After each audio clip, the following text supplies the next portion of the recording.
आपके इस ग्राम में आने से पहले कुछ कुछ समस्याओं के बारे में मैंने जाना और वर्तमान चीजें मुझे ये समझ में आया कि हम बड़ा बड़ा आंदोलन तो कम, रैली ज्यादा करते हैं। जैसे कि मैं अभी रैली में गया था, यहाँ के एक व्यक्ति ने पीछे से कहा कि यहाँ पर 7 बजे के बाद या 7 बजे तक लाइट की कुछ ऐसी समस्या है। ये समस्या क्या समस्या है?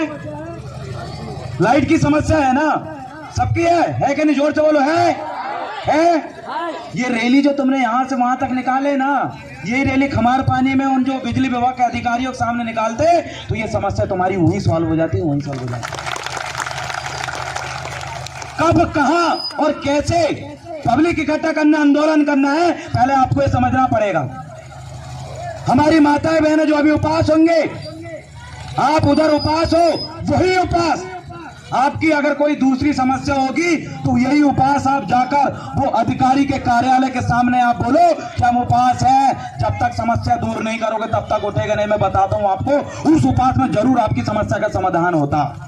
इस उपास में कुछ मिल रहा है या नहीं मिल रहा है वो मुझे नहीं पता, लेकिन वहां कलेक्टर के सामने, एसपी के सामने, आपके जो तहसीलदार है उनके सामने अगर आप अपनी गांव की समस्या को लेकर उपास रखते हैं ना, तो वो जगमार के आपके सामने आते और आपकी हर समस्या का समाधान करते। तो कब, कहां, क्या करना है ये आपको नहीं पता है। मैं सभी मात्र शक्तियों से कहना चाहता हूं, कुछ लोग मुझे बोल रहे थे कि फड़ा पैन के साइड में जो टंकी बन रही है, ये टंकी बन रही है उससे हमें आपत्ति है, ये टंकी कोई दूसरी गांव की निर्धारित जगह पे बने, लेकिन आपकी ये टंकी फिर भी बन के वगैरह आपने कुछ नहीं कर पाया। अरे जितने लोग यहाँ पर मुझे अभी सुन रहे हैं, जितने लोग यहाँ पर आज स्थापना दिवस में हु हल्ला मचा के पीपा के नाच रहे हैं, इतने ही हु हल्ला, इतने ही पब्लिक आंदोलन अगर आप वहां पर कर देते तो दूसरे दिन ये टंकी भी आपको नहीं दिखती। यहां पर हमें दिखावा कम, काम ज्यादा करना है। अगर आप गलत जगह पे इकट्ठे होते हो, गलत जगह पे आपका समय बर्बाद करते हो, इसमें आपकी गलती।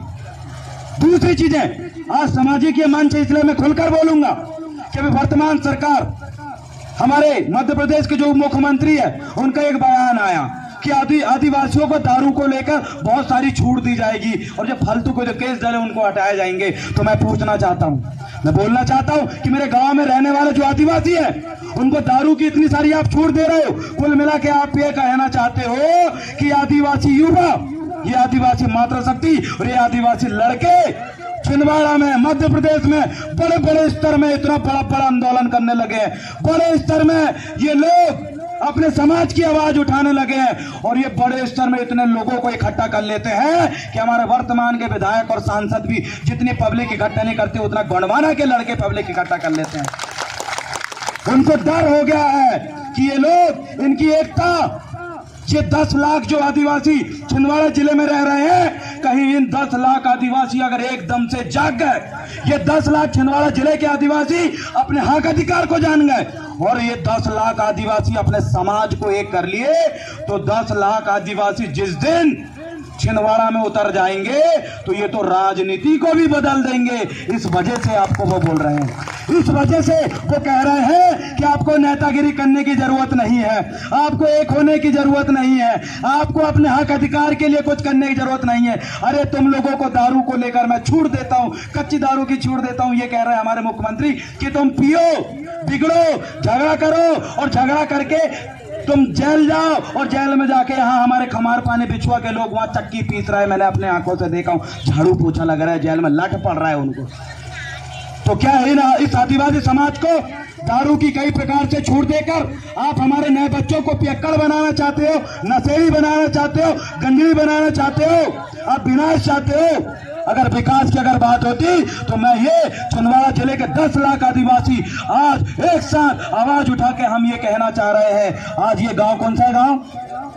मोया, ये जो मोया है जो बिछुआ खमार पानी क्षेत्र में आता है, पूरे छिंदवाड़ा जिले के 10 लाख आदिवासी हम हमारे बीजेपी और कांग्रेस के बड़े बड़े नेताओं जो आज सांसद और मुख्यमंत्री तक बने, उनसे कहना चाहते हैं, अगर आप मध्य प्रदेश में सब बोलते हैं सबसे बहुत ज्यादा संख्या आदिवासियों के, छिंदवाड़ा में ज्यादा संख्या, अगर आप आदिवासियों का सही में विकास करना चाहते हो, माननीय कांग्रेस के बड़े बड़े नेतागण, माननीय बीजेपी के बड़े बड़े नेतागण, अगर आप सही मायने में आदिवासियों का और बाकी जन समुदाय का विकास चाहते हो तो पूरे मध्य प्रदेश में संपूर्ण रूप से शराबबंदी लागू करके दिखाओ, तब हम बात जानेंगे। नशेड़ी अगर आप नहीं बनाना चाहते, सही मायने में विकास चाहते हैं, तो पूरे मध्य प्रदेश में संपूर्ण रूप से शराबबंदी का एक कानून पास करो और कानून लागू करो। अगर लोग दारू नहीं पीएंगे, ये छोटे छोटे बच्चे दारू पीते हुए नहीं देखेंगे, हमारे जो नए जवान युवा जो पी पा के नाचते हैं, वो अगर दारू नहीं पिएंगे, हमारी माताएं बहनें के ऊपर अत्याचार नहीं होगा अगर संपूर्ण शराबबंदी हो गई तो।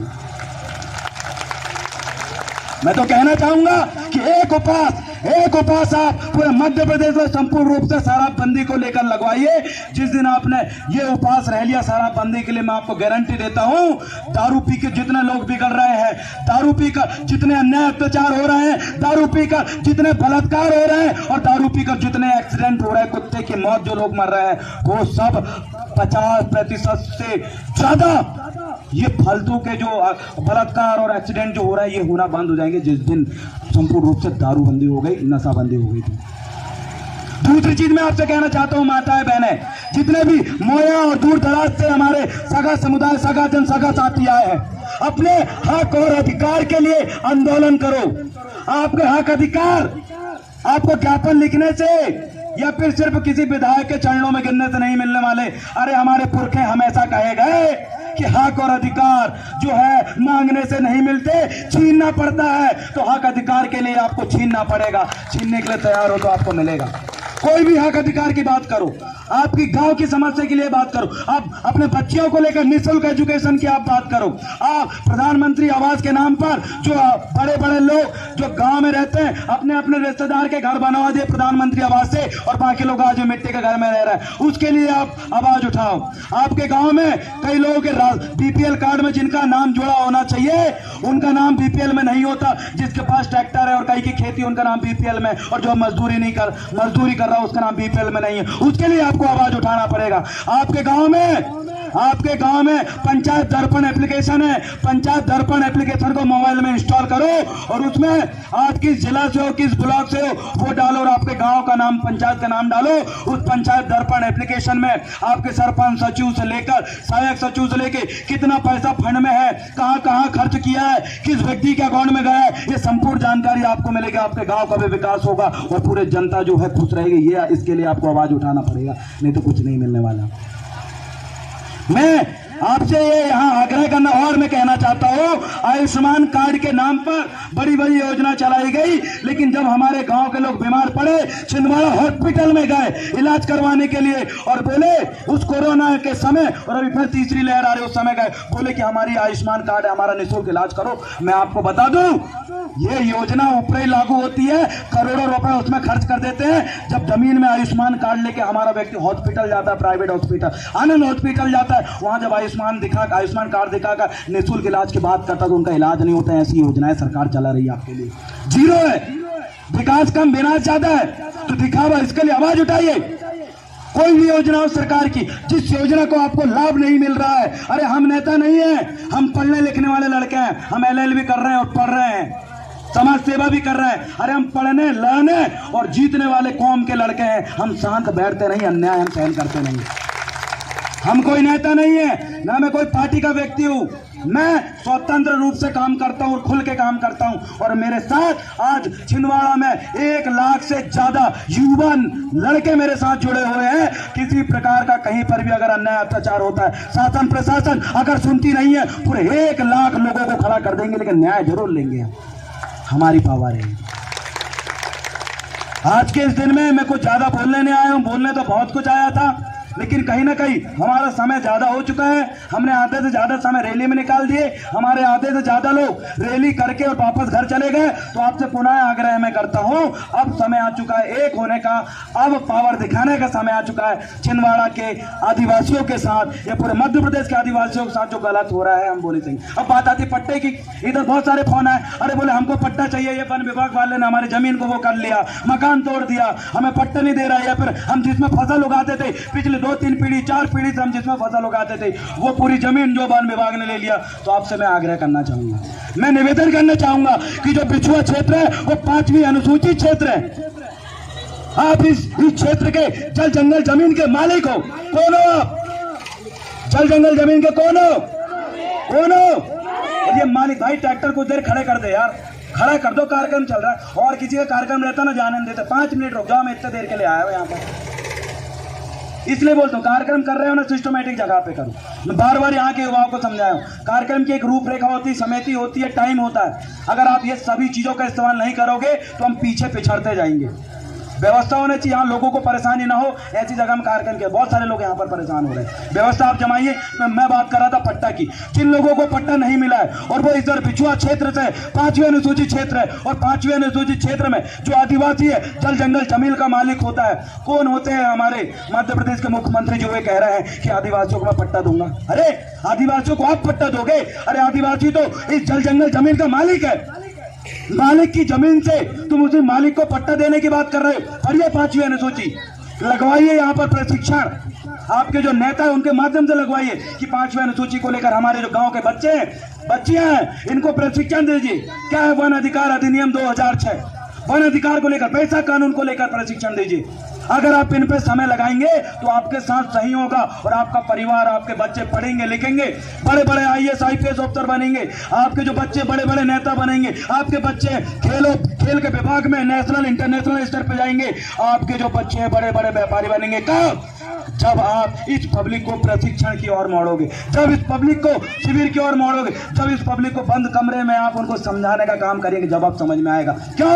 क्योंकि ये सरकार इस देश के मालिक को, जल जंगल के मालिक को पट्टे देने की बात कर रही है। वो ये भूल चुकी है कि मालिक होता है। सुप्रीम कोर्ट के कई जजमेंट कह चुके हैं। मैं एक एक जजमेंट बता सकता हूँ, एक एक धारा बता सकता हूँ। हम पढ़ने लिखने वाले युवा हैं। अगर कोई अन्याय करेगा तो हमारे पास एट्रोसिटी एक्ट है। अगर कोई अन्याय करेगा तो हमारे पास बड़े बड़े अधिकार हैं। किसी की गुलामी सहन मत करो। हो गई 70-72 साल से जितना लूट लिया उनने, अब हो गई। अति का अंत होता है। आदिवासियों की जमीन में गैर आदिवासी का कब्जा। अरे तुम पटेल हुआ तो क्या हुआ भाई? तुम बड़े अमीर हुआ तो क्या हुआ भाई? आदिवासियों की जमीन पे गैर कानूनी रूप से आप कब्जा करके उसमें खेती करोगे और बोलोगे कि हम 40-50 साल से कब्जा करके बैठे हैं। मैं आपको गारंटी देता हूं, अगर किसी ने आपको 40 साल से भी कब्जा किया हो, पट्टा बना के या फिर उसकी पावती बना के उसमें खेती कर रहा हो, अगर वो आपकी जमीन है और गैर आदिवासी ने कब्जा किया, उस जमीन को आप जीरो करवा सकते हैं। भारतीय संविधान में ऐसे अधिकार है, धारा है, ये आपके लिए बने हैं। हर किसी को, अगर कोई गलत करेगा, अन्याय करेगा, अगर हमारे ऊपर शोषण करेगा, अत्याचार करेगा, तो आप एक बात हमेशा याद रखिए, हमारे पुरखों ने सर कटा लिए लेकिन कभी अपने दुश्मनों के सामने सर नहीं झुकाया। सर कटा लिए लेकिन कभी सर झुकाया नहीं है। आप गुलामी सहन करोगे, लुटते जाओगे। जितने युवा साथी, उनसे कहना चाहता हूं, शिवराज सिंह चौहान माननीय मुख्यमंत्री मध्य प्रदेश, उनने दारू को लेकर आपको जो छूट दी है ना, साथियों सुनो समझो, दारू पियोगे तो ऊट पटांग धाराओं में आप अभी आते ही वैसे फोन डेली आ रहे हैं। बिछुआ से हमारे वो FIR नहीं लिख रहा है यहाँ थाने में, बिछुआ में FIR नहीं लिख रहा है, वो थाना में FIR नहीं लिख रहा है, चांद में। ये रोना धोना इसलिए चलता है क्योंकि आप पी के करते हो। कई बार पुलिस अधिकारियों को हम फोन लगा बोलते हैं कि हमारे लोगों की तुम FIR क्यों नहीं लिख रहे, उसके साथ गलत हुआ, तो बोलते हैं तुम्हारे जो व्यक्ति है ना, जो लड़का है ना यहाँ पर लाते जूते खा के लट खा के, इसने दारू पिया था। और जब दारू पिया था हम सुन लेते हैं ना, हम बोलते हैं साले पिया है ना, लाते जूते खाया ना, हम क्या करें उसने। भाई पी पा के पंगा करोगे, पी पा के झगड़ा करोगे तो दोबारा मेरे पास फोन मत लगाना। मैं सभी युवाओं को बोल रहा हूँ। वैसे ही तो सरकार चाहती है कि तुम पी पा के नीचे गिरे रहो, तुम पी पा के गरीब बने रहो, नशेड़ी गंजेड़ी बने रहो। तुम्हारी माँ बेटियों के साथ दूसरे लोग गलत कर रहे हैं। कितने इस पिछले 2 महीने में 10 से 15 लड़की आदिवासी बच्चों के साथ बलात्कार हो चुके हैं। क्यों? पी के रहते हो आप लोग, पी के। उनके जो जिनने गलत किया है उनको आप सजा दिलाओ, उस दिन आपको असली खुशी मिलेगी। ऐसे अपराधियों को सजा दिलाओ, लेकिन नहीं कर रहे हैं ना। बता रहा हूं मैं आपको, जितने भी दारू वारू बेचने का काम कर रहे हैं, पीने का काम कर रहे हैं, मेरे भाई अभी थम जाओ, वक्त सुधर जाओ। अगर नहीं सुधरे ना तो सरकार चाहे रही है तुम नशेड़ी बने रहो, सरकार चाहे रही है कि तुम साला यही रोड का काम करो, तुम स्कूल में काम करो। किसी का घर बन रहा होता ना, वहाँ पर भी काम करने वाला ये आदिवासी निकलता है। क्यों काम नहीं करता वहाँ पंडित जी? क्यों बड़े बड़े हमारे उच्च जाति के जो लोग हैं, राजपूत समाज के लोगों को कभी देखा काम करते हो? मुसलमान समुदाय को देखा कभी रोड बन रहा है, खंती खोद रहा है? यहाँ साहू परिवार भी होंगे, साहू परिवार को आपने कभी देखा यहाँ नाली में काम कर रहा होगा? नहीं करते। सब समाज जाग गया, लेकिन आप इसीलिए नीचे हो क्योंकि कुछ चीजें हैं उन पर बदलाव करना पड़ेगा। नहीं करोगे तो आप हमेशा किसी दूसरे के आप बनी मजदूरी करके आप भी जीवन बचाओगे और आपके आने वाले बच्चे भी जीवन बिताएंगे। अब वक्त आ चुका है संभलने का। संभलोगे, अगर सुधरने की रेस में आप तैयार हो तो हमारे साथ आओ। एक कदम आप बढ़ाओगे, 99 कदम हम बढ़ाएंगे। अगर आपके ऊपर कोई अन्याय अत्याचार करेगा तो आप बाद में आवाज उठाना, हम हजारों की संख्या में आपके साथ आके आपको जरूर न्याय दिलाएंगे। ये हमारा प्रण है। कुछ ज्यादा नहीं कहना चाहता। जितने भी गांव हैं, जो लोग वीडियो देख रहे हैं, अपने अपने गांव में पहले अपना सामाजिक संगठन का, सामाजिक समिति का गठन करो। अगर आप गठन नहीं करते, कोई भी व्यक्ति आपको झाड़ा आके दे देता है और अकेले तुम रहते हो, अकेले थाना चल जाते हो, थाने में पुलिस वाले देखता है वैसे ही तो ये आदिवासी है और दूसरा साला गरीब है और तीसरा बड़ा रंगदारी साहब बोल रहा है एफआईआर लिखो, वो लिखते नहीं है। अरे उन्हीं के सामने अगर तुम 50 या 100 लोग जाके बोलो कि हमारे लोगों के साथ गलत हुआ एफआईआर लिखो, तो पुलिस वाले को भी लिखना पड़ेगा। ये होती है एकता। इसीलिए आपको अपने गाँव में सामाजिक संगठन की एक समिति बनाना पड़ेगा। महिलाओं की समिति रहेगी, युवाओं की समिति रहेगी, बुजुर्गों की समिति रहेगी। सब लोग गांव में अपनी समिति के माध्यम से एक हो जाओ, नहीं तो आपकी जल जंगल जमीन माताएं बहनें से लेकर हक अधिकार से लेकर सब छीन रहे हैं और सरकार आगे देख के छीन रही है। वक्त है सुधरने का। क्या आप आदिवासी समुदाय के साथ एक होने के लिए तैयार हो? तैयार हो? हाँ बोलो जोर से, तैयार हो? तैयार हो? और दूसरी चीजें, अपने पैनपुर के यहाँ भूमिका पंडा जी बैठे हुए हैं। भूमिका पंडा जी अभी मंत्रों के माध्यम से, गोंडी के माध्यम से आपको बता रहे हैं कि बेटा अपने बाप दादाओं के सामने सर झुकाओ। हाँ, अपने बाप दादाओं के सामने सर झुकाओ। मुझे बताओ आपके गांव में मुठुआ है कि नहीं? मुठुआ बाबा है कि नहीं गांव में? जोर से बोलो, मुठुआ बाबा है कि नहीं? है कि नहीं? है कि नहीं? अब उस मुठुआ बाबा के सामने कोई मुसलमान समुदाय का व्यक्ति सर झुकाता क्या? झुकाता क्या? क्रिश्चियन समुदाय, क्रिश्चियन जो लोग हैं वो मुठुआ बाबा के सामने सर झुकाता क्या? पंडित जी, ब्राह्मण समुदाय के जो पंडित जी है वो क्या मुठुआ बाबा के सामने सर झुकाता क्या? अरे कोई आपके बाप दादाओं के सामने सर नहीं झुकाता, वो तो लात मार के चल जाएंगे। अपने बाप दादाओं को तुमको खुद पूछना पड़ेगा। बार बार समझाता हूं मैं आपको। अरे आपके जो देवधामी है, आपके जो पुरखा है, उनको कोई नहीं पूछता। आपके भीमसेन बाबा जो खेत में मरे हुए हैं, क्या ये तीनों समुदाय के लोग वहां पर जाके तीनों धर्म के लोग क्या पूजा करते हैं? क्या भीमसेन बाबा की पूजा करते हैं? क्रिश्चियन लोग, मुसलमान पूजा करता है कि भीमसेन बाबा की? ब्राह्मण या पंडित कोई पूजा करता है कि भीमसेन बाबा की? नहीं करते। आपके बाप दादाओं की पूजा कोई नहीं करते। उनकी पूजा सिर्फ आप लोग करोगे, ये माताएं बहनें करेंगी। अपने बाप दादाओं को नहीं पूजोगे तो वही बाप दादा आपको परेशान करेंगे। दूसरे के माँ बाप को पूजते हुए जय जयकार करते हुए ये समय आ गया कि अपने बाप दादाओं को भूल गए। कितनी माता बहनें हैं जो महीने में एक बार, हफ्ते में एक बार जाके वहां पर मुठुआ बाबा को क्या बोलते, लीपा और चौका करती है? कौन कौन किया अभी बताओ मेरे को? किए क्या? इधर देखो, दिखाओ, कैमरा दिखाओ। यही गांव की माता है बहन। अभी बताओ, आपने मुठुआ बाबा को जाकर वहां लीपा पोती आपने किया क्या? कुछ किया कि दादा ने? यही बोले एक माताएं बहनें को, बाप दादाओं को अपने घर में घुसार के बैठे हो, पूजा पाठ कर रहे हो और खुद के बाप दादाओं को तो नहीं पूछ रहे। यही संस्कार है क्या आदिवासियों? यही संस्कार है क्या आदिवासियों कि दूसरे माँ बाप को घुसाड़ के रखो, उनकी पूजा करो, उनके लिए उपास रखो और खुद के जो बाप दादा पुरखा है उनको लात मारो, उधर ही पड़े रहने दो। यही कर रहे हैं। सुधर जाइए। हंसने की बात नहीं, दुख की बात है कि आपके बाप दादाओं के खिलाफ आपको कई लोगों ने भड़काया और आप कभी उनके सामने सर तक नहीं झुका पा रहे हो। सियाने समझा के वो हो गए। इतना ही कहना चाहूंगा। अंत में मैं ये कहना चाहता हूं कि आप अब से आपके देवधामी कौन है? यहाँ भूमिका जी बैठे हैं, भला इनको कल तक सुबह हो जाए, आप उनसे पूछिए कि हम किसकी पूजा करें करके, या भूमिका दादा यहाँ आकर अपने विचारों के माध्यम से बताएंगे कि इस गांव में आदिवासियों के, गोंडी संस्कृति के खोया पुणे में जो पैन शक्तियां होती है, देवधामी होते हैं, जो हमारे कुल गढ़ व्यवस्था हमारी होती है, टोटम हमारे होते हैं, हमारे सात देवों के नाम आपको बताएंगे। वो सात देवों के साथ साथ 5 पंडुन के नाम बताएंगे, गोंडी संस्कृति के 5 त्योहार के नाम बताएंगे आपको। आपके गोत्र की जो 7 देव, उसका भूमिका कौन है उसका नाम बताएंगे। 88 शंभू के बारे में आपको बताएंगे, भीमाल पैन के बारे में वो आपको बताएंगे। आपको रायतार जंगो, कलिकंकाली से लेकर पूरे खीला, मुठुआ, पेड़िया, खमेड़िया, जैतकाम, सामा, डुआ, मेहली दाई, सबके बारे में अपने डोकरा दाऊ से पूछो जो आपके देवधामी है, जिनको आप कभी पूछते नहीं और दूसरे देवधामी पूछ रहे। वक्त है, पूछ लो। भूमिका जी हैं, आए हैं। अगर आप ये सब चीज पूछते हो तो सही मायने में आप आदिवासियों के नहीं पूछते। मैं आपको आदिवासी कहना पसंद नहीं करूंगा। पूछने के लिए तैयार हो? अपने पुरखों के विचारों को अमल करने के लिए तैयार हो? अपने जो महान पुरखे हुए उनके बारे में जानने और समझने के लिए तैयार हो? पड़ा पेंता, पुरखा पेंता, यहाँ सबके खेत में भैंसासुर है, सबके खेत में भैंसासुर है। तो भैंसासुर कौन है? हमारा पुरखा है। कौन है? मैं बोलूंगा भैंसासुर हमारा पुरखा है। आपको बोलना है पुरखा है, पुरखा है। भैंसासुर हमारा पुरखा है, भैंसासुर हमारा पुरखा है। और उसी भैंसासुर को महिषासुर भी कहते हैं। क्या कहते हैं? वही महिषासुर जिनकी मूर्ति अभी दुर्गा जी की मूर्ति बैठा रहे होंगे, और दुर्गा जी की मूर्ति में दुर्गा जी उनको त्रिशूल छेदते हुए और उनके छाती में लात रख के जो खड़ी है ना, और वो जो डुकरा लेटा हुआ है वही आपका बाप दादा है। पता भी तो होनी चाहिए ना। अब मैं कैसे बोल रहा हूँ महिषासुर? महिषासुर, असुर जो शब्द है, असुर एक सरने में क्या है? गोत्र। सरने में क्या है? एक समुदाय। अपन कौन है? गौंड समुदाय। कौन है? एक होता है भील समुदाय। कौन सा समुदाय? एक होता है कोरकू समुदाय। कौन सा समुदाय? एक होता है मुंडा समुदाय। कौन सा समुदाय? एक होता है सांथाल समुदाय। कौन सा समुदाय? जोर से बोलो, कौन सा समुदाय? जोर से बोलो, कौन सा? ये सांथाल समुदाय। और एक होता है असुर समुदाय। कौन सा समुदाय? कौन सा समुदाय? कौन सा? असुर एक जनजाति है, और भारतीय संविधान में अनुसूचित जनजाति में एक जनजाति का नाम है जिसका नाम है असुर। और वही असुर जनजाति के लोग आज भी जिंदा है। जैसे हम गौंड जनजाति के लोग हैं, हम आज भी जिंदा है, वैसे असुर जनजाति के लोग जिंदा है। और असुर जनजाति लोगों का जो कुलगुरु है, जो पुरखा है, वो महिषासुर है। कौन है?